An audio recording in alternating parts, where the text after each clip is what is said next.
We've been fighting a long time, and we have all lost so very much, so many loved ones gone. But you are not alone. There are pockets of resistance all around the planet. We are at the brink. You have no idea how important you are. If you're listening to this, you are the resistance. Ave Maristella, Dei Mater Alma, atque semper Virgo, Felix te porta. So I want to do a little, it's kind of a book review type deal, but there's two books in this. So the second half of this will be, I know everyone's favorite, the AI Deep Dive podcast, which, hey, I like. I think it's a pretty cool thing, cool tool. And everyone that I've used it with that has authored the book has said, man, this is better than what I ever wrote myself. So the first one is on the Red Republicans and Lincoln's Marxists, because the other one, you'll see the title of it when the show starts, is the more up-to-date book by Shotwell Publishing has it. So this was penned in early 2000s. And so one of the things it started out with in the introduction goes, as shocking as may it sound to most Americans, it is nevertheless true that within 50 years of the adaptation or the adoption of the U.S. Constitution, there were numerous communistic and socialistic communities in these United States. The obvious question is, where did they come from? With the failure of the Socialist Revolution of 1848 in Europe, these United States became a place of asylum for an increasing number of radical socialists. However, most of these radicals did not leave their proclivity for revolutionary politics in Europe. These radical European socialists may have changed their abode, but not their socialist political dogma. Their new beginning in America included many old European habits. Yet there is more shock in store. Shock number one. The growth of the Republican Party was enhanced by this growing number of European socialist and communistic immigrants who made the United States their new home. Shock number two, as will be demonstrated in the succeeding chapters, these radical socialists played prominent roles in Lincoln's nomination and election as president. Shock number three, when Lincoln's policies inaugurated war, these same radical socialists were eager to join the Union Army's attack upon the southern states. For example, August Willich became a major general in the Union Army. Before coming to the United States, Willich had been a member of the London Communist League with Karl Marx and Frederick Engels. Robert Rosa and Louis Blenker are two more examples of communists in the Union Army. Major Robert Rosa of the 55th New York Infantry was a proud member of the New York Communistic Club, and Brigadier General Louis Blenker of New York was said to be a convinced Marxist. But these are but a few examples of communists, socialists, and other Red Republicans who gleefully waged war upon the South. In 1861, Germans, Frenchmen, Italians, and Hungarians rushed to assist the North in the struggle against the South. One historian, W.E. Dodd, pointed out, quote, the election of Lincoln and, as it turned out, the fate of the Union was thus determined not by Native Americans, but by voters who knew least of American history and institutions. What a shocking revelation. The election of Lincoln and the destruction of 13 sovereign states of these United States were accomplished by the assistance of European communists and socialists who, quote, knew least of American history and institutions. Let's think of it. 100 years before Senator Joseph McCarthy began looking for communists in every corner of American life, communists were within the Republican Party, the Lincoln administration, and the Union Army. Before we and it goes in, just going, so before we proceed, let's look at a little bit more of the stuff.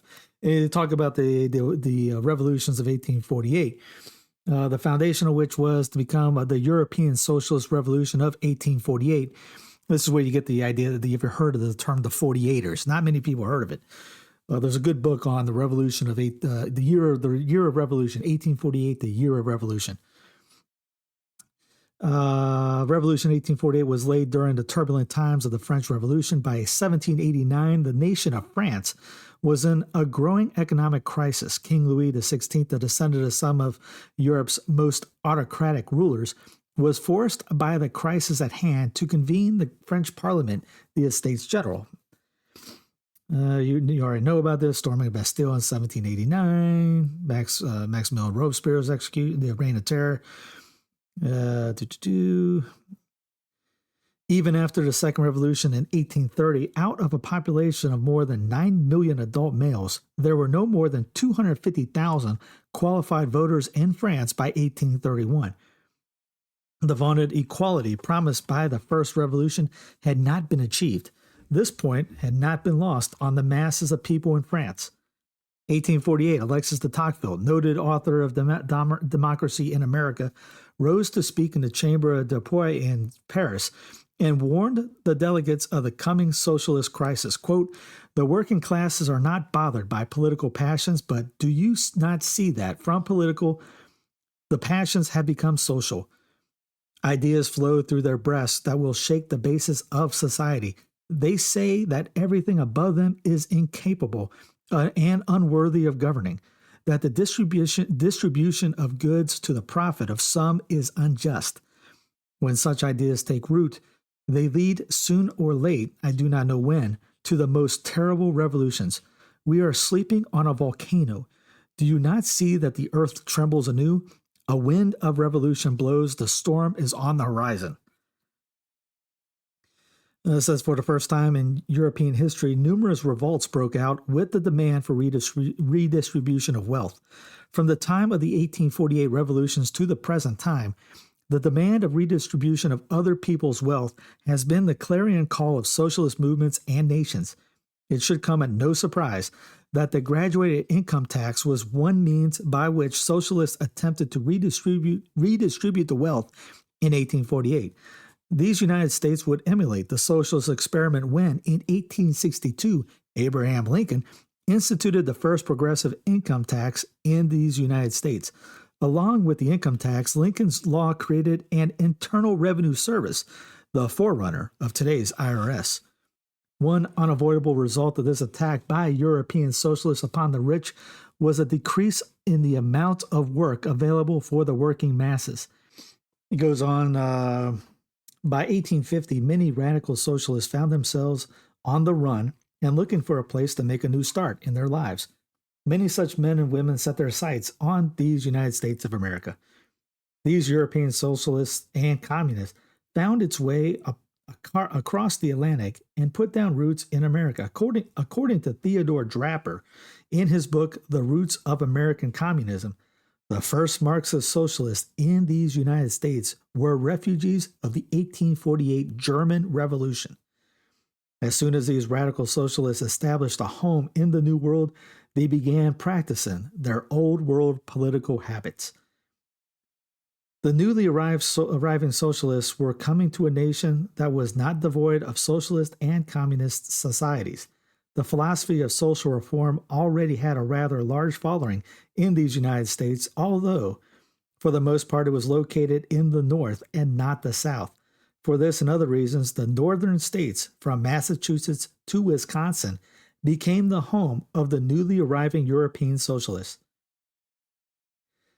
And they go on to explain that terms communism and socialism, for the most part, were interchangeable during the early part of the 19th century.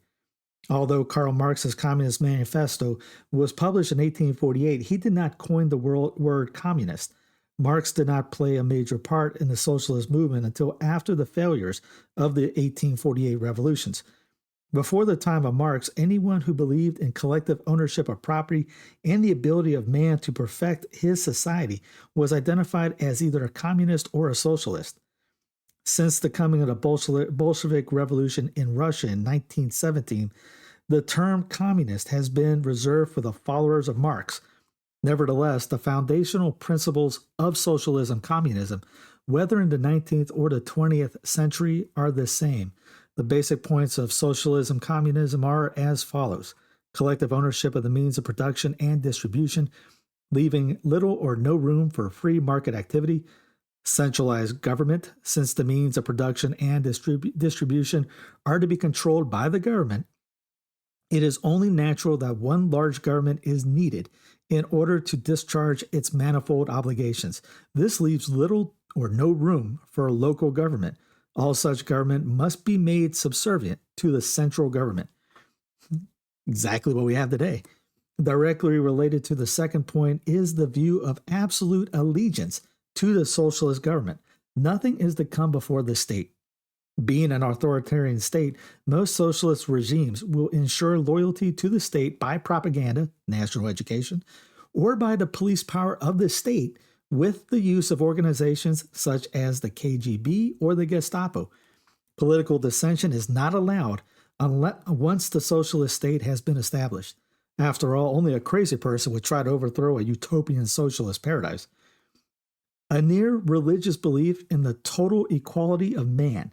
Advocates of socialism may vary in their socialistic philosophy from the humanism of a Robert Owen to advocates of social class warfare of a Karl Marx, yet their belief that circumstances or environment are key elements in the inequality of man remains intact. Man's sinful nature is never addressed because most socialists do not believe in God. They do bring at the end of the introduction to give kind of like a little warning type deal. And one last point, it goes, while we are demonstrating the affinity that these radical socialists had for the Republican Party and Lincoln, we are not attempting to prove that either the Republican Party or Lincoln was at heart socialist or communist. Lincoln was a member of the Republican Party, and before that, the Whig Party. Towards the end of his life, it seemed like he wanted to try to kind of get the band back together. He wanted to get back to the Whig Party again. Being the descendant of the Federalist Party, both of these political parties were advocates of a strong central government. As far as we can determine, Lincoln was never a member of any communistic society, yet socialists and communists did find something about Lincoln and the Republican Party that attracted them. We will endeavor to determine why these radicals found that in both these ideas worthy of support, and also why this influence had results in modern Americans. And then before anybody thinks, oh, where you guys pushing for a Democrat, the modern Democrat Party is the exact same as the modern Republican Party. There's vastly almost no difference between one does a little bit, one speaks it out loud, the other one pretends it doesn't do it. They brought up Major Robert Rosa earlier. They had mentioned that one of the most notable European communists of 1848 who was the member of the Union Army was Major Robert Rosa. Rosa was an early member of the New York Communist Club. The following preamble of the Communist Club's constitution gives insight into the worldview of these early American communists. The members of the Communistic Club reject every religious belief, no matter in what the guise it may appear, as well as all views not based upon the direct testimony of the senses. They recognize the perfect equality of all men, regardless of color and sex, and therefore they strive above all to abolish private property, inherited or accumulated, to inaugurate in its place the participation of all in the material and intellectual enjoyments of the earth. They pledge themselves with their signatures to carry out their aims in the present state of society as far as possible, and to support each other morally and materially. And again, if you read the book, they have footnotes. All this they're all cited. I mean, these early American socialist communists did indeed reject accepted Orthodox religion, but they maintained a near religious faith in their utopian dreams. Even today, in the face of one socialist failure upon another, the utopian mindset is not predisposed to accepting socialism, communism as a failed system. In his book, How Capitalism Saved America, Thomas D. Lorenzo noted how left-wing intellectual Theodore Draper, author of The Roots of American Communism, expressed this religious faith in Cuba's communism. Quote, the American writer Theodore Draper admitted that Cuban economic policy was murderous, mendacious, brutal, and arbitrary, but it should still be admired because, after all, it is still socialist. This religious faith in utopian socialism is one main characteristic that has flowed through the centuries from the Shakers, Owentites, Brook Farm participants, European socialists, members of the Communist Club of New York, and all other such utopian societies to Americans of this age. Regardless of the problem facing Americans today, the first question that is too often asked is, quote, when is the government going to save us? At the most fundamental level, this question is a socialist response to private concerns. Free men in a free society do not look to government for solutions to private matters. Why? Because government is not God. It cannot give to one unless it takes from another. The taking mechanism of big government is the characteristic which tramples upon the liberty of its citizens. We do not live in a free society when the government can take our property in the form of taxes and give it to others. Our property is the extension of ourselves. An attack upon our property is an attack upon us. This is the very reason that the founding fathers gave us a constitution that limited the power of the central government so as to promote and secure the rights and liberty of the people. Universal suffrage was a dream of every socialist communist movement in Europe and America. Even Karl Marx spoke in favor of universal suffrage. The same can be said to be true about the progressive income tax, abolition of the rights of inheritance, a system of national education, centralized banking, and many other socialist communist measures. Indeed, it appears that even the most disheartened utopian ideologue of the 19th century would find much to celebrate in modern America. Socialism and communism did not come to these United States from Russia. These concepts were already well known by many Northern intellectuals in the 19th century. As it already been stated, the South found itself in a unique position in 1861 of fighting for the concept of small government, while Lincoln and his supporters were fighting to expand the powers of the federal government. By and large, the vast majority of the European dreamers were citizens of northern states. Few, if any, utopian dreamers fought in defense of the Southern point of view during the war. The preponderance of communistic societies in these United States were located in northern states before the war. For example, of the 10 states where the Shakers had communal societies, only 2 were in the South. The Oneida community was organized by a man from Vermont and established in community in New York. Fourierist societies were formed in the states of New York, Jersey, Pennsylvania, Massachusetts, Ohio, Illinois, Indiana, Wisconsin, and Michigan.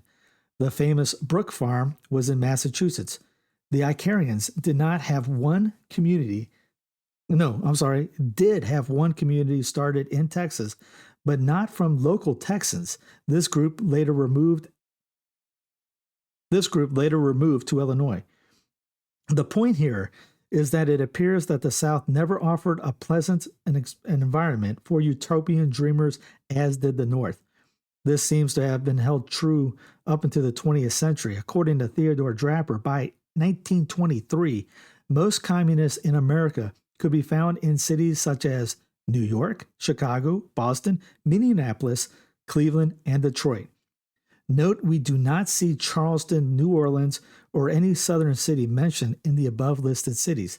Socialist historian Morris Hillquit stated that by 1910, the electoral victories by American socialists were in the states of Wisconsin, Massachusetts, Montana, Ohio, Illinois, Colorado, and Pennsylvania. Once again, we see that it is the North and not the South that we find electoral victories for the Socialist Party of America. Now, I know everyone goes, if you mention Adolf, you lose the argument. I'll just give a comparison of what happened in there. It's on chapter 3. The states that make up the American Union are mostly in the nature of territories, formed for technical administrative purposes. These states did not and could not possess sovereign rights of their own, because it was the Union that created most of these so-called states. Adolf Hitler. Compare it to this. The Union is older than the states and, in fact, created them as states. The Union, and not themselves separately, procured their independence and their liberty. The Union threw off their old dependence for them and made them states, such as they are. Abraham Lincoln. By the end of World War I in 1918, the Federal Republic of Germany was composed of 25 German states. Each of these states was at one time a free, independent, and sovereign state. One of the first things done by Hitler and the Nazis after their ascension to power was to deny any claim of state sovereignty by these states and to consolidate all power into one big government. For Hitler, the national state was the embodiment of the German Aryan people and was the center of all political life. This state had to live longer, have more rights, more power, and ultimately control the fate of all citizens within the Reich. Hitler's Reich was one very big authoritarian national government. Nothing would be allowed to stand in the way of the achievement of the desires of this big government, certainly not the liberty and freedom of the people composing the little German states that made up the Federal Republic. Hitler made his view of state rights and/or state sovereignty very clear. Quote, "It is absurd to speak of state sovereignty for the constituent states of the Reich." It cannot be clearer that Hitler was following Lincoln's philosophy of government by asserting that the states were to be subservient to the will of the central government. One begins to wonder, was Hitler following Lincoln, or was Lincoln reincarnated in Germany? In the chapter on the socialist exodus to the United States and the role of the 48ers, they mention, it has been estimated that no less than 4,000 German socialists escaped the hand of the German counter-revolutionaries by escaping to the United States. These 48ers wasted little time in attempting to convert their local German Americans, many of whom were descendants of veterans of the American War for Independence, to their socialist worldview. Needless to say, there was a marked difference between these two groups of German Americans. For example, the older and well-established German Americans tended to be more rural and loyal to their church, both Roman Catholic and Protestant. The newer German Americans, the 48ers, tended to be anti-religious, wasting no time in attacking all religious affiliations by the older group. It is interesting to note how these irreligious socialist revolutionaries flocked to the new Republican Party in the 1850s, assisted in the nomination of Lincoln as the Republican candidate for president, and filled the ranks of the Union Army in support of Lincoln's war against the sovereign states of the South. Yet the modern-age evangelical Christian movement views Lincoln as a near saint, which is somewhat ironic. The 48ers considered themselves as more cultured and refined, being free thinkers, that is, not being constrained by the limitation of religious superstition and human prejudice. As such, they quickly embraced abolition in its most violent and extreme forms, feminism, and all other trendy reform movements. This is why, if you look into they mention that the Southerners looked at the war as Christians, conservative Christians fighting the atheistic Puritan communists of the North. Literally, their quote about what they thought what they were saying they were fighting. Now, there's a whole section of them listing all these people's names, so I won't get into it. It would be a 3-hour podcast on this. But check it out. I mean, again, it's a book well worth checking out, especially for historical context on things. But one that one that stuck out was the Annex, and the Annekes, Annekes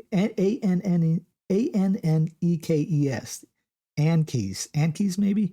They moved to Milwaukee in 1849, where they lectured on the Revolution as well as on German literature. Other sources note that Anneke was employed by a typesetter and then as a draftsman for the railroad company that operated out of Elgin, Illinois. In 1852, the pair moved from Wisconsin back to Jersey. Later, he went back to Europe as a correspondent for several American newspapers. Mathilde joined him there in 1860. Anneke and his wife, Mathilde, were both strong abolitionists, something not at all uncommon for communists and socialists. And when the war broke out in America, Anneke returned to give his communist support to the Union. As funds were lacking, Mathilde stayed on in Europe for another 4 years, making a living for herself and their children as best she could. In parentheses, he goes, does this sound like Karl Marx and his family? She did some writing and sold occasional articles to papers there. Back in the United States to assist in the Union's war effort, Henneke's personality began to cause him problems. Although he managed to get an officer's commission, he had problems with superiors.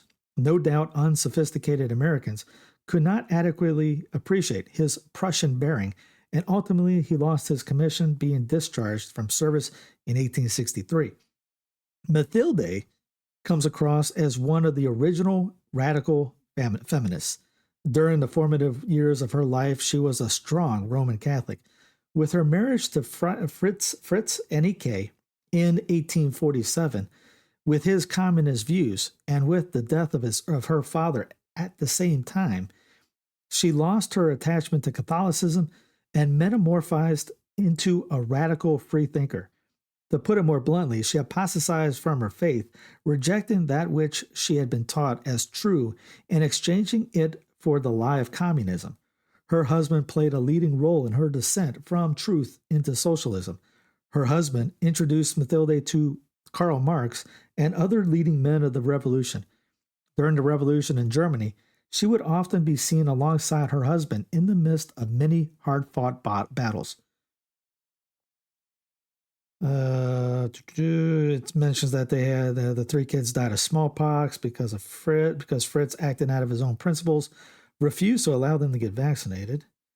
In addition, Mathilde, with her growing sense of feminist independence, seemed to have a difficult time with Fritz's uncompromising personality.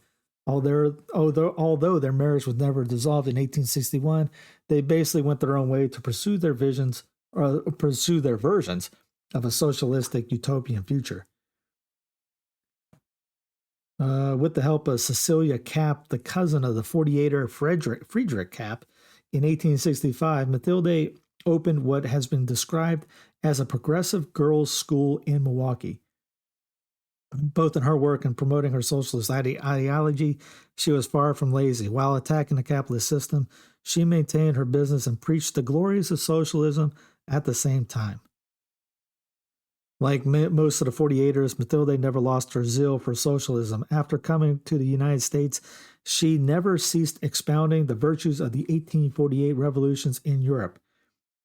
An incessant social reformer, or better yet, a malignant social reformer, Mathilde sought out all areas in American life that were out of keeping with her socialist worldview.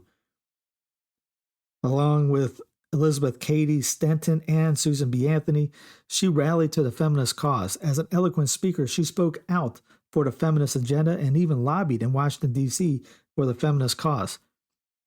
Miss Heneke was right at home in the 19th century feminist movement in this land. Most of the leading lights of the movement were apostates from various Christian denominations, and her own adherence to the doctrines of free thinking would qualify her to fit right into that niche as well. The members of the Communist Club pledged themselves to abolition private property, whether inherited, received for work rendered, or as interest on investment. Only by this means, so they contended, could there be reasonable peace between people and true freedom. Yes, communist freedom, somewhat of an oxymoron, for all. In other words, the communists, by seizing all private property and claiming its ownership in the name of the people, would thereby create heaven on earth for everyone. Whether communist or socialist, any program for the abolition of private property and or redistribution of wealth has been nothing more than a quest for power, pure and simple. To them, centralization is the road to power and control. And so with this mindset, is it any wonder that Joseph Weydemeyer et al. Were ardent supporters of Lincoln? And that's Joseph Weydemeyer, Abraham Jacobi, Fritz Jacobi, Adolphus Kloss, Fritz Heneke, August Willich, and F.A. Sorge were the prominent communists, many of whom would take leading roles in the Republican politics and were destined to have an impact for the cause of Marxism in these United States. The Communist Club's main objective was the pursuit of what it called nationalizing the means of production. Here's some of the back with a prominent early American socialists and communists. There's a partial list of some of them. Frederick Heneke, there's number one listed, was born into an aristocratic family in Germany. He was trained in the Prussian Military Academy and commissioned as an officer in the Prussian War. Due to his strong communist sympathy, he was forced to surrender his commission as a Prussian officer. On leaving that service, he joined the effort to overthrow the government of Baden and establish a socialist government. Enrique was a member of the Communist League in Germany, and after the failure of the Socialist Revolution, he immigrated to these United States. When Lincoln called for volunteers to put down the rebellion, Enrique offered his service to the Union and was commissioned a colonel of Wisconsin Volunteer Infantry. Enrique was an associate of Marx and Engels while in Europe. There's Matilda Enrique, wife and fellow socialist radical of Frederick Enrique. After rejecting her Roman Catholic childhood faith, Matilde embraced the philosophy of freethinking. Her husband introduced her to Marx before they departed from Europe to the United States. After the failure of one of the socialist revolts in Germany, Matilde became an early feminist and played a role in the most progressive movements, especially if they offered her a chance to advance her utopian socialist dream for America. Edward Bellamy, a later 19th century socialist utopian dreamer whose influence extends into the 21st century. Born in Massachusetts, Bellamy earned his claim to fame by his best-selling book, Looking Backward. Within 20 years of its first publication, Looking Backward had sold more than 1 million copies. Looking Backward is a socialist polemic advocating a communistic society in America. This book has been cited by many notable Americans such as Charles Beard and John Dewey as the second most important book of the 19th century. The book cited by Beard and Dewey as the most influential book in the 19th century was Marx and Engels' Das Kapital. Francis Bellamy, cousin of noted socialist author Edward Bellamy, Francis was also born in Massachusetts. Following in his cousin's footsteps, Francis, a Baptist minister, embraced the concept known as Christian socialism. As a follower of Christian socialism, Francis rejected the biblical concept of Jesus Christ as the Son of God and Redeemer of lost mankind. His rejection of the deity of Christ resulted in his removal from the ministry. Francis' chief claim to fame is as author of the Pledge of Allegiance to the United States flag. Francis believed that the Civil War was the defining event in American history and desired a pledge that would reinforce the meaning of the North's victory of the South over the South. His pledge was designed to incorporate into the mindset of all Americans the views of Lincoln, Daniel Webster, and the radical abolitionists, who he believed held the correct view of what America should be. William Birney, born in Alabama, Birney, a radical abolitionist, moved to Europe. Embracing radical socialism, he participated in the Paris Socialist Revolution of 1848. After the failure of the Socialist Revolution, Birney returned to these United States. At the commencement of the war, Birney offered his service to the Union, commanding a regiment of African-American troops and attaining the rank of brigadier general. Gustave Paul Clauseret, trained as an officer in the French army, he left that service to become a chief of staff of the Paris Commune during the Socialist Revolt of 1848. He immigrated to these United States with the collapse of the revolt. At the outbreak of the war in 1861, he offered his services to the Union Army and subsequently accepted the commission as a Union officer. Returning to France, he proclaimed himself a socialist. In March 1871, with the Communist revolt in Paris, he rushed to Paris and was elected as a member of the Commune of Paris. With the failure of the communist government, he fled France. Charles Dana, a member of the Fourier Communistic Society, Dana was well acquainted with Marx, Engels, and many other prominent European radical socialists. It was Dana to whom Marx addressed a letter in 1851 on behalf of Joseph Weydemeyer. Weydemeyer was a close friend of Marx and Engels and a fellow communist. Marx's letter to Dana in New York was an effort to gain assistance for Weydemeyer as he arrived in the United States. Dana was also a close friend of Horace Greeley, editor of the New York Tribune. It was with Dana's assistance that Greeley hired Marx as a contributor to the Tribune. During the war, Dana served as Assistant Secretary of War, becoming the first high-level communist in an American administration. John Devoy, Fenian and Socialist Irish American. Devoy represented the Irish contingent of the First International Communist in New York. He was the editor of the Irish American newspaper and author of Recollections of an Irish Rebel, a book detailing his efforts in freeing Ireland of English domination. Adolphe Douay, one of the few European socialists who immigrated to the southern state before the war. Douay was an active participant in the socialist revolution in Germany in 1848. As a result of the failure of the socialist revolt, Douay immigrated to San Antonio, Texas, and established an abolitionist newspaper. Douay and his message were not well received by the general population of San Antonio. During his life, he was the editor of several newspapers promoting various socialist causes, such as the newspapers of the Working Man's Party. Rachel Foster Avery, a socialist activist. Foster Avery helped in the publication of Frederick Engels' American edition of The Condition of the Working Class in England. She was active in the early feminist movement, serving as a secretary of the National Women's Suffrage Association. Horace Greeley, radical abolitionist and dedicated socialist, like his assistant editor Charles Daney, Greeley had a warm relationship with Marx and other radical socialists. It was Greeley who hired first Charles Dana as the assistant editor, and it was Greeley, via the efforts of Marx's friend Dana, who hired Marx as the contributor to the daily paper. George Julian Harney, member of the Communist League of London and the leftist Chartist movement of England. Harley was an editor of several newspapers and represented the First Communist International.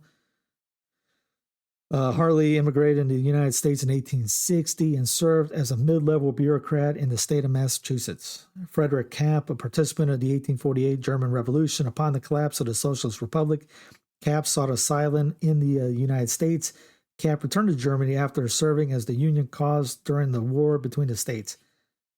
Florence Kelley. Kelley was an activist in the American Socialist cause. Her claim to fame appears to be translating the work of Karl Marx's good friend and fellow communist Frederick Engels, The Condition of Working Class in 1844, and then serving as executive secretary for the National Consumers League. Otto Luning, a German publicist and physician known as the True Socialist. This True Socialist was the brother-in-law of Union General Joseph Weydemeyer and a close friend of Marx and Engels. J.P. McDonald. McDonald organized the New Jersey State Federation of Trades and Labor Unions. He was an Irish American with strong attachments to the Fenian movement and served as the member of the General Council of the First International. Siegfried Meyer, immigrating to the United States in 1861, this German socialist and engineer assisted in the founding of the General Working Men's Union and served as a delegate to the First International. Johann Most, after being expelled from the German Socialist Democrat Party because of his anarchist views, Most immigrated to the United States in 1883 after the publication of Die Freiheit. Most became leader of the anarchist movement in the United States. William Rosenberg, a German-American writer. Rosenberg served as secretary for the National Executive Committee of the Socialist Labor Party. Rosenberg's brand of socialism did not endear him to be more radical Marxist within the Socialist Labor Party, but subsequently he was forced out of the party. Lucien Seniot, French-American radical socialist, relocating to the United States. Seniot became active in the Socialist Labor movement. He was an active party of both of the Socialist Labor Party and the Socialist Party. Karl Schurz. Schurz was active in the socialist movement in Germany and participated in the socialist movement in Germany. After the failure of the Socialist Republic, Schurz sought asylum in the United States. At the outbreak of the war in 1861, he joined the Union's effort to suppress the independence of the Confederate States, attaining the rank of brigadier general. After the war and during Reconstruction, he served as senator from Missouri and, under the Hayes administration, Secretary of the Interior. Sebastian Seeler, a radical socialist German-American journalist. He was the member of the League of the Just, a communist socialist organization, and the Communist League.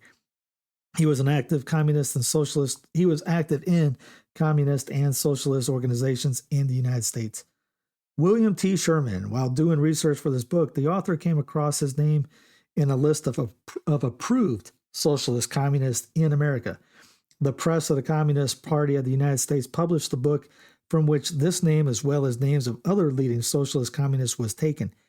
The editor of this communist book noted that Sherman was an outstanding general of the Army, Union Army. It should be noted that the co-founder of modern-day communism, Frederick Engels, also held this opinion.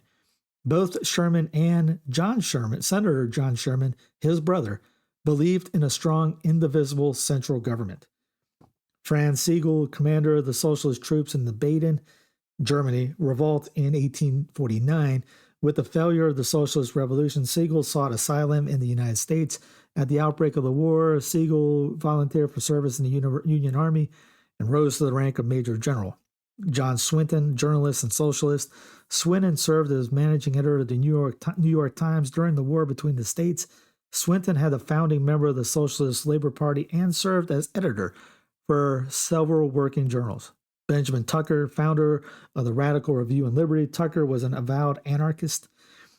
Philip Van Patten, an activist in socialist causes in New York. Van Patten served as secretary in the New York Central Labor Union, secretary of the Working Man's Party, and secretary of the Socialist Labor Party. August Voigt, member of the Cologne, Germany, Communist League, and the General Association of Workers of Berlin, Germany. Voigt moved to the United States 1 year after the defeat of the South. He served as a correspondent for the General Council of the First International for the United States.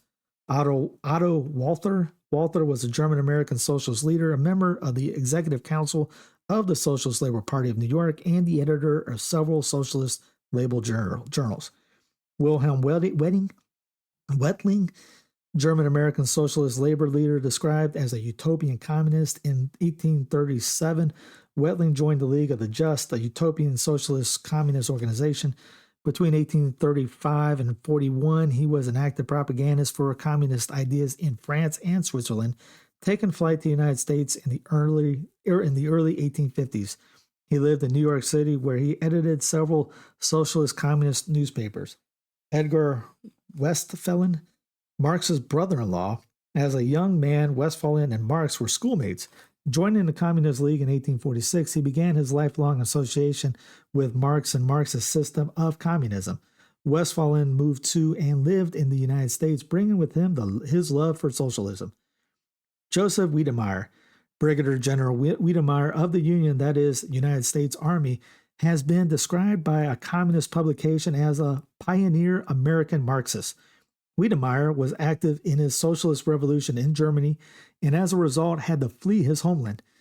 He was a close friend of Marx and Engels. While in London, Weydemeyer was a fellow member of the London Communist League with Marx. In 1851, Weydemeyer moved to the United States and a close relationship was maintained between Weydemeyer, Marx, and Engels. Weydemeyer founded and edited several radical socialist journals both before and after the war between the states. Weydemeyer was active in Republican Party politics, supporting both John C. Fremont in 1856 and Abraham Lincoln in 1860. With his socialist faith and strong central government, Weydemeyer had little problem in supporting the Union cause during the war. August Willich, Brigadier General Willich of the Union Army, was the German-American often referred to as the reddest of the red. The reddest of the red 48ers by the observers of that group of socialist activists, and a communist with a heart by Karl Marx. A Prussian officer, he left the service of the Prussian government and embraced the ideas of socialism. When the socialist revolution broke out in Germany, Willich joined the revolutionary effort and the corps commander of the Revolutionary Army. Willich was a member of the Central Committee of the Communist League until his flight from Europe to the United States in 1853. A lukewarm supporter of Lincoln, Willich did not appreciate Lincoln's close ties with big business interests. Nevertheless, he supported the Republican Party, Lincoln, and the Union's war effort against the South.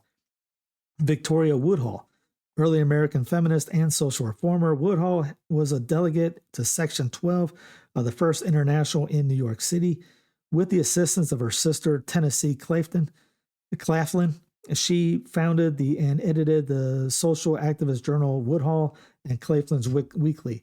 In 1873, she was nominated for president by the Equal Rights Party, thus becoming the first woman to be nominated and to run for president of the United States. Anyway, that was a great. I'm just getting a little very snippet. The book is a great book, 250 pages or so. It's called Red Republicans and Lincoln's Marxists. Check it out, and I'll get to the deep dive podcasts on the book that they did a couple years later.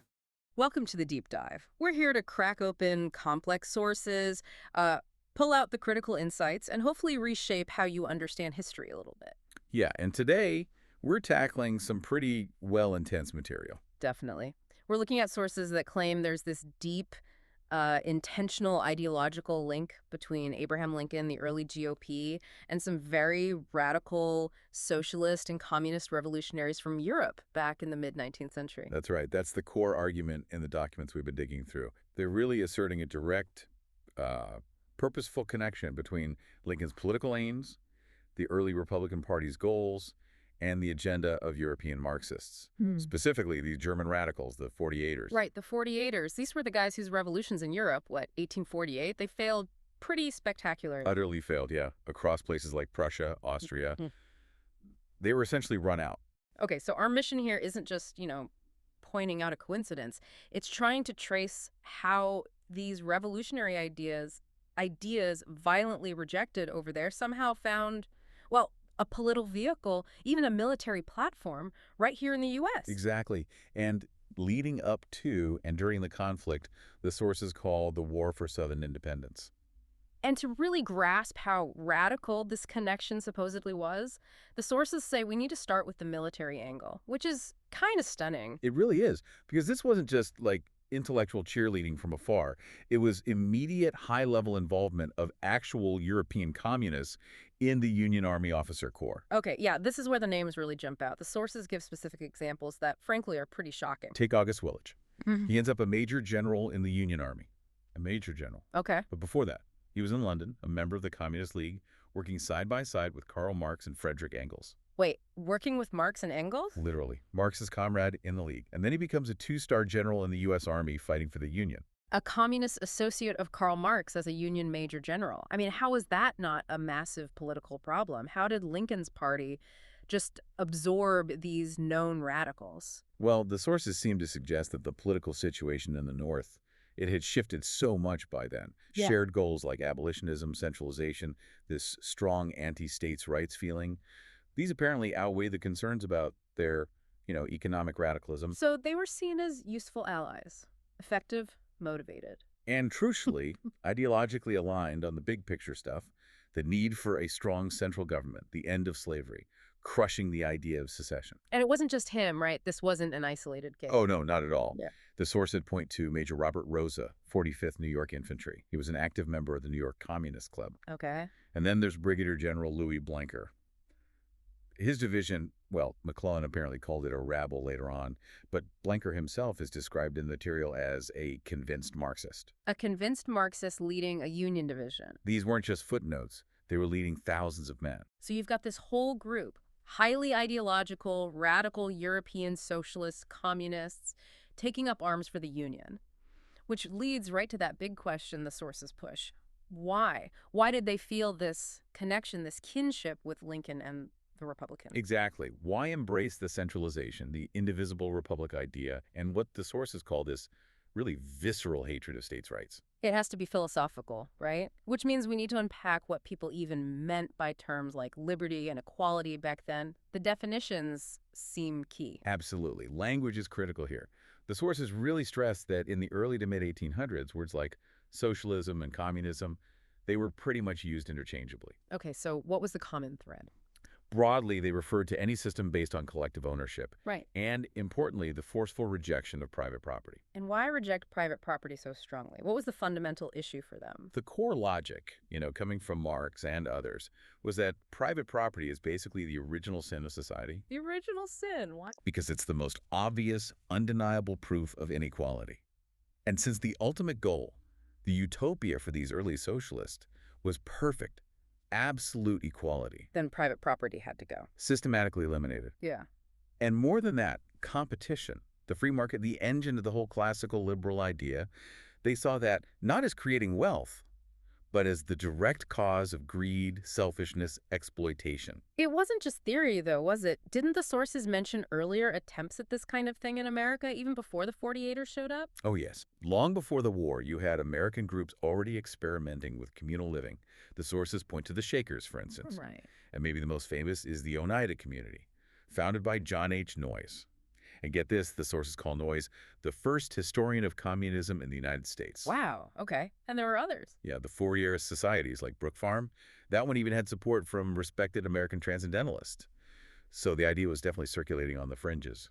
But the sources also make a really big point about the very first American experiences, the foundational ones, that seem to reject this model almost instantly. That's a powerful counter-argument they raise. Look at the earliest English settlements, Jamestown, 1607.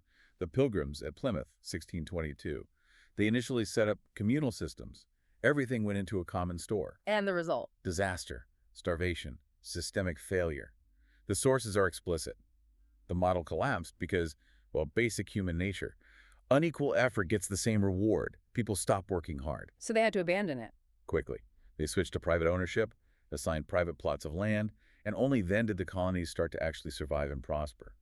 The sources use this as early proof that collectivism might promise equality, but it couldn't actually deliver sustainable life, let alone prosperity. Which really highlights that fundamental clash in the very definition of equality itself between these Marxist newcomers and the American founders. It's like two different worlds colliding over one word. Totally different worlds. For the Marxist socialist view, the sources argue, there was this belief in the absolute, almost scientific sameness of all people. Sameness, how so? They believed any differences you saw in wealth, ability, outcome were purely because of environment. Nurture over nature taken to an extreme. You know that phrase, man is what he eats. Vaguely. That kind of captures it. The logic was, if you just make the environment equalized society, resources, ownership, then absolute equality of outcome would just happen. Naturally. Which is just radically different from the idea in the Declaration of Independence. Radically. For the founders, equality meant political equality for free citizens. It was about ditching the whole European feudal thing, no hereditary aristocracy with special rights to rule. So equality before the law, exactly, and equality of opportunity. Everyone's equally free to use their talents, their hard work, to compete in a free market. The sources are super clear on this. The founders expected economic inequality based on different abilities and effort. They saw it as natural, even necessary, for a dynamic free society. The goal wasn't equal stuff. It was equal rights under the law.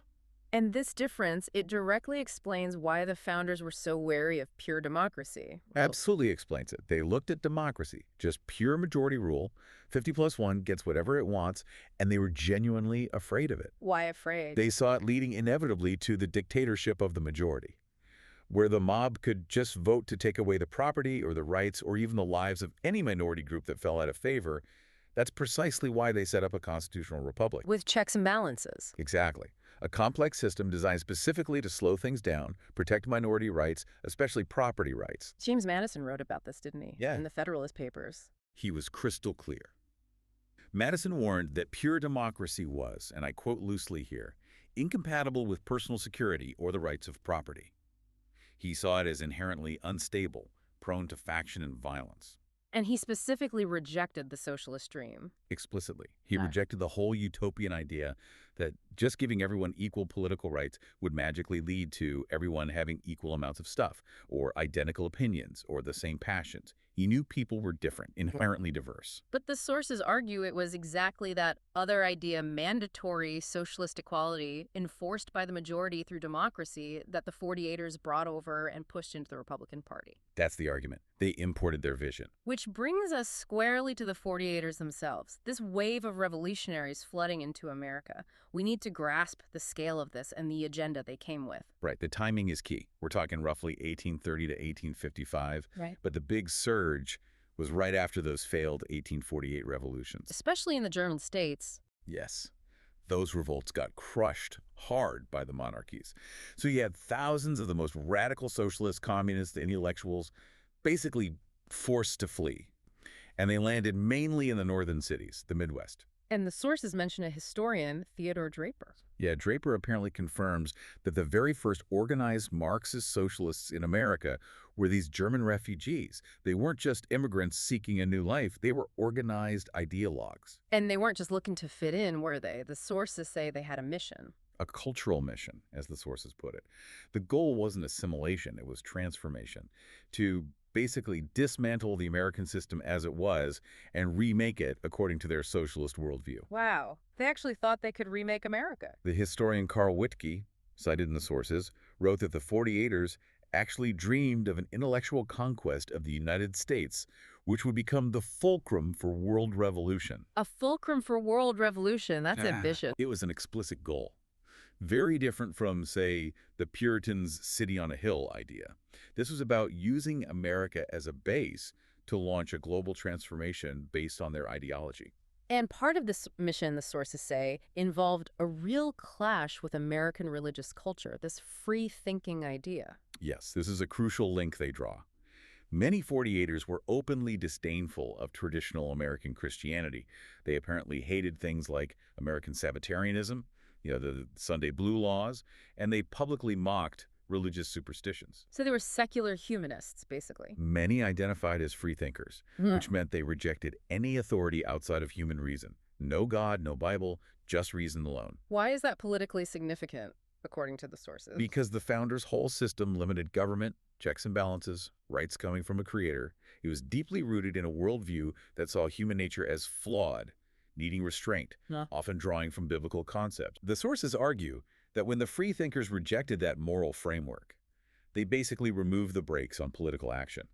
If there's no higher law, no divine standard, then man, usually acting through a powerful central state, becomes his own ultimate authority. Which means He can justify any action, violence, terror, confiscation, as long as it serves the politically defined worthy objective, the revolutionary goal. The ends justify the means. So when the war started, their motivation for fighting wasn't about preserving the existing Union, the Constitution as written. Not according to these sources. Their drive was pure socialist revolutionary fervor. They didn't see it as saving the old Union. They saw it as a necessary step in the global fight for social democracy. And the South represented. They saw the Southern structure, particularly the planter class, as an aristocracy that had to be overthrown. For them, the war was a local battle in the world socialist revolution. They needed the old constitutional republic gone, replaced by a centralized unitary state. Which takes us right to Lincoln and what the sources call the red roots of the GOP. The link between Marx's global theories and the Union war effort seems incredibly direct, even through the media. It's startlingly direct. Karl Marx himself was a contributing editor for the New York Tribune. The Tribune, that was a major paper, wasn't it? Hugely influential. Yeah. And owned by Horace Greeley, who the sources flat out call a radical abolitionist and dedicated socialist. Greeley was a socialist. Dedicated, according to this material. And Marx got the job through his friend, Charles A. Dana, another editor there. So you literally have the chief architect of international communism publishing his analysis and support for the Union cause directly in one of the most powerful newspapers backing Lincoln. That's wild. And this connection, it goes beyond just articles, right? Into actual military strategy with Engels, especially this idea of the indivisible republic. Yes, this is maybe the most crucial piece of strategic evidence the sources highlight. It comes from a letter Frederick Engels wrote to Joseph Weydemeyer. Weydemeyer, wasn't he one of the 48ers who became a Union general? Exactly. A future Union general and a key figure in early American Marxism. And Engels tells him, point blank, that establishing a single and indivisible republic in America is the essential preliminary of the proletarian revolution. The preliminary. Why was being indivisible so critical for their revolution? Engels explained it would prepare the battleground and clear the way for us, meaning the communists. The sources interpret this quite clearly. The biggest roadblock to their goals was the old doctrine of states' rights. Because states' rights allowed local resistance? Precisely. A fragmented republic where states had real power to nullify federal laws or just resist central mandates could never implement nationwide socialist policies. Think nationalized banking, progressive income taxes, centralized education. You can't do that effectively if South Carolina or Ohio can just say no. So you need one single, all-powerful federal authority first. They need to crush local autonomy and concentrate all power at the center. Only then, Engels argued, could they impose their revolutionary agenda across the whole country. Indivisibility was the prerequisite for socialist transformation. And the Republican Party wasn't just passively accepting these radicals. They were actively courting them, rewarding them politically. The sources argue they were absolutely crucial to founding the GOP and getting Lincoln elected in 1860. Guys like Karl Schurz, Gustav Korner, both veterans of the German revolutions, were key players. They pushed for what were called the Dutch planks in the 1860 Republican platform. Dutch planks, what were those? Well, Dutch was often used loosely for Germans then. These planks were specifically aimed at winning over that huge German-American voting bloc, which often leaned radical or socialist. So what did the planks propose? Beyond just backing Lincoln, they pushed for things like really aggressive voting rights for immigrants, basically, to quickly boost the northern vote count, and the Homestead Act. The Homestead Act. I thought that was about settling the West. It was, but the sources frame it as an attempt to socialize Western lands, giving away free land, bypassing market mechanisms, displacing Native Americans, and creating a new economic reality directly shaped by federal land policy, not private enterprise or state control. And Karl Schurz, who pushed this, he became pretty prominent, didn't he? Hugely. Major general in the Union Army, then a U.S. Senator, later Secretary of the Interior, a 48er revolutionary running a major U.S. government department. Yet, didn't Schurz apparently dislike Marx personally? Yeah, there's a telling anecdote there. Schurz found Marx personally arrogant, provoking, and intolerable, said Marx treated opponents with abject contempt. But Schurz admitted that intellectually Marx's arguments were full of meaning, logical, and clear, which suggests that even someone succeeding within the American system could still see the power or logic in the socialist framework, even if they disliked the man. And militarily, these radicals tended to gather around certain Republican figures. Definitely. John C. Fremont, the first GOP presidential candidate in '56, he was known as the darling of the 48ers. His military camps were like magnets for them. His chief of staff was Alexander Asboth, a Hungarian socialist. And that famous general, Sigel. Franz Sigel, yeah. He'd actually commanded socialist troops back in the 1849 German Revolution. He was vital for recruiting German immigrants. You know that chant, "I fights mit Sigel." That was about him. It rallied the German radicals to the Union cause. The sources also draw a pretty dark line, connecting these European radicals to actual terrorism in America, specifically John Brown. Yeah, they see this as the ends justify the means philosophy in action. They point to European socialists like August Bondy, an Austrian 48er, and Charles Kaiser, who actively helped John Brown. The John Brown of the Potawatomi Massacre in Kansas. The very same. The sources state Brown massacred non-slave-holding Southerners there, and these European radicals were part of his support network. And it wasn't just obscure figures supporting Brown, right? Weren't there bigger Republican names involved? Absolutely. Alan Pinkerton, founder of the famous detective agency, a staunch Republican insider, and also a Chartist refugee from Britain, another radical background. He gave Brown money. Pinkerton gave Brown money. Yes. And Pinkerton apparently called Brown greater than Napoleon and just as great as George Washington. Comparing a terrorist who murdered civilians to Washington. That's the point. The sources hammer home. How could you praise someone like Brown that way? They argue it's because the free-thinking worldview, detached from traditional morality, allowed them to endorse any action, including terror, if it served the righteous goal in this case, abolition, and crushing the Southern aristocracy. It's a stark image, celebrating a killer like Brown as Washington's equal because his aims align with the radical agenda. That's the core argument. This mindset, free from older moral constraints, essentially lets you make up the rules as you go, as the sources put it. And they argue this same philosophy later enabled Union generals to justify unprecedented actions against civilian populations. Okay, so if the Marxists needed centralization, the real fight had to be over the nature of the Union itself. Let's really dig into this indivisible Union argument. All right, this is the absolute heart of the revolutionary claim in these sources. Lincoln's assertion, you hear it most clearly in his first inaugural, that the Union came before the Constitution, that it created the states. Yeah. The sources call that a spectacular lie. A big lie, even. Why such strong language? Because that claim was the entire philosophical justification for using military force to prevent secession. If the Union created the states, then states had no right to leave. But if the states created the Union, well, that's different. And historically, the sources argue Lincoln's claim just doesn't hold water. It contradicts the actual founding. They say it contradicts all the pre-war evidence. Yeah. Look at the facts they present.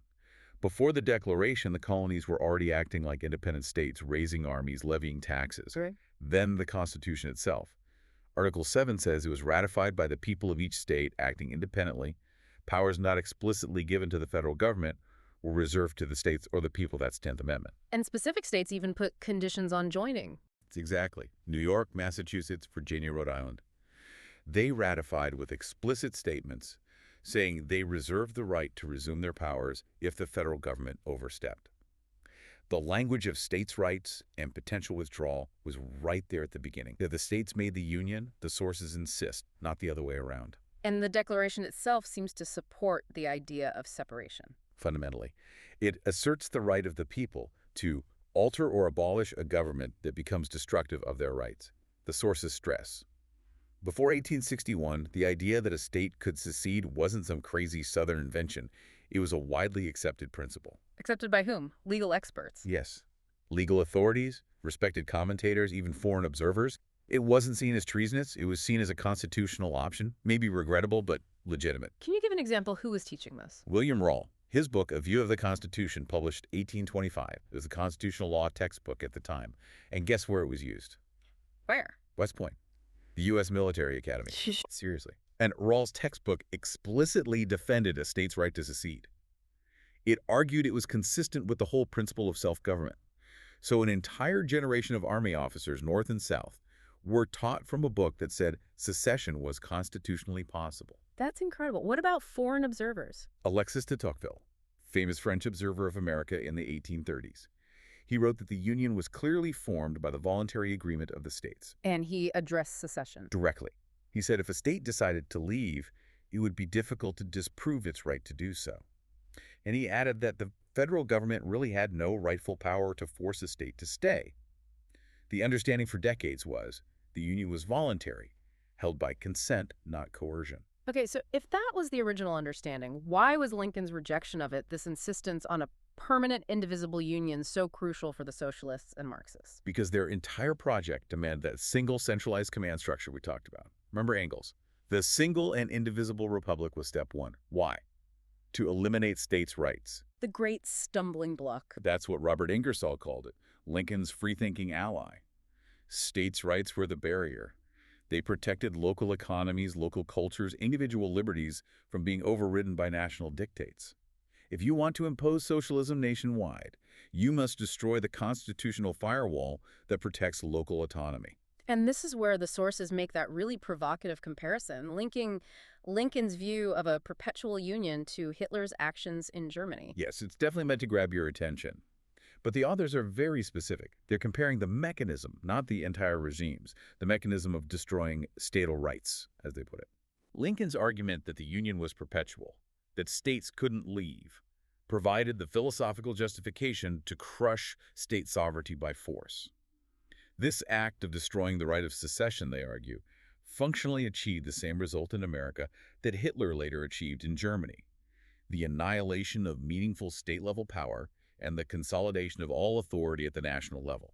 It paved the way for an all-powerful central government, exactly what the 48ers and Marxists wanted. So let's look at the aftermath, the legacy of this revolution, as the sources call it. How did these radical ideas spread once states' rights were militarily defeated? Well, the Reconstruction era is described in the source material as essentially a revolution after Lincoln.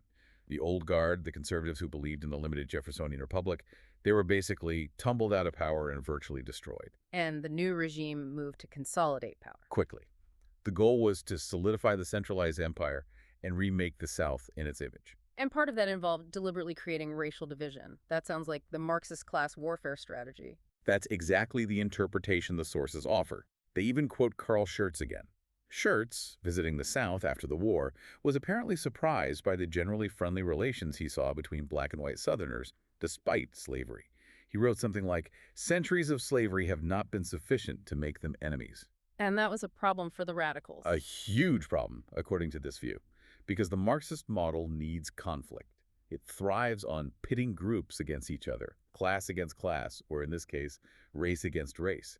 Peaceful coexistence threatened their strategy.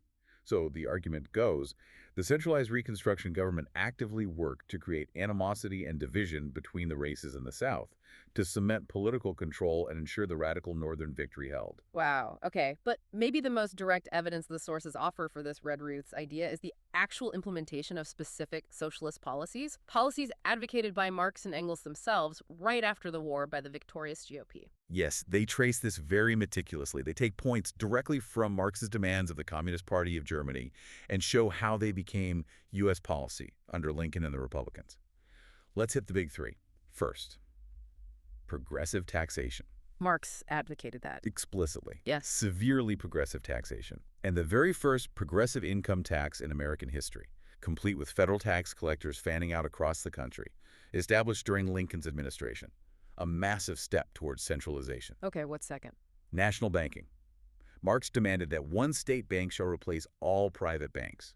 Centralize all banking. And Lincoln. Lincoln signed the Legal Tender Act and the National Currency Acts. These laws essentially created a new national banking system, chartered by the federal government. It basically crushed the independence of state-chartered banks and put the nation's financial power firmly in Washington's hands. A total economic revolution. And wasn't there a quote from Senator Sherman that basically admitted this was the goal? John Sherman, yeah. His quote is pretty damning from this perspective. He said the goal of nationalizing the currency and banks was to nationalize as much as possible and thereby make men love their country before their states. Wow. Just openly stated. It was the explicit aim.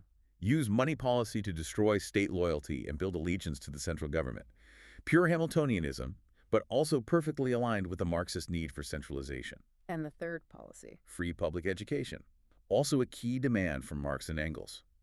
The sources see this as the ultimate tool for centralized ideological control, shaping minds from a young age to accept the national narrative. Shifting to Lincoln himself, the sources really push this idea that his allies saw him as one of them, a free thinker, connecting his personal beliefs to the anti-religious streak of the 48ers. They make a strong case.